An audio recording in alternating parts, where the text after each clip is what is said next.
শোনো, তিনি সাল্লাল্লাহু আলাইহি সাল্লাম বলেছে, যদি কোনো মানুষ ফজরের পরে ফজরের সালাত আদায় করে এই দোয়াটা পড়ে, ইয়া রাব্বি লাকাল হামদু কামা ইয়ানবাগি লিজালালি ওয়াজহিকা ওয়া আযীমি সুলতানিক, শুধু খালি যদি একটু পড়ে, আল্লাহ নবী সাল্লাল্লাহু আলাইহি ওয়াসাল্লাম বলছে যে দুইজন ফেরেশতা, মানে ফেরেশতাদের উপর এটা হেভি হয়ে যায়, এটা অনেক ওয়েটি হয়ে যায়, অনেক ভারী হয়ে যায়।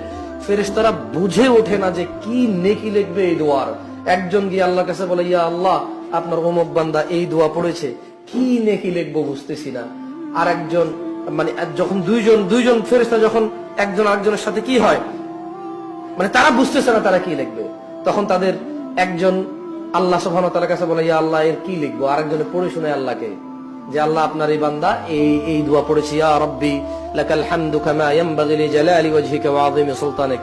আল্লাহ তাআলা তখন বলে যে তোমরা এটা নেকি লেখার দরকার নাই, তোমরা ও যা বলেছে শুধু তাই লিখে রাখো, এর নেকি আমি নিজেই দিব।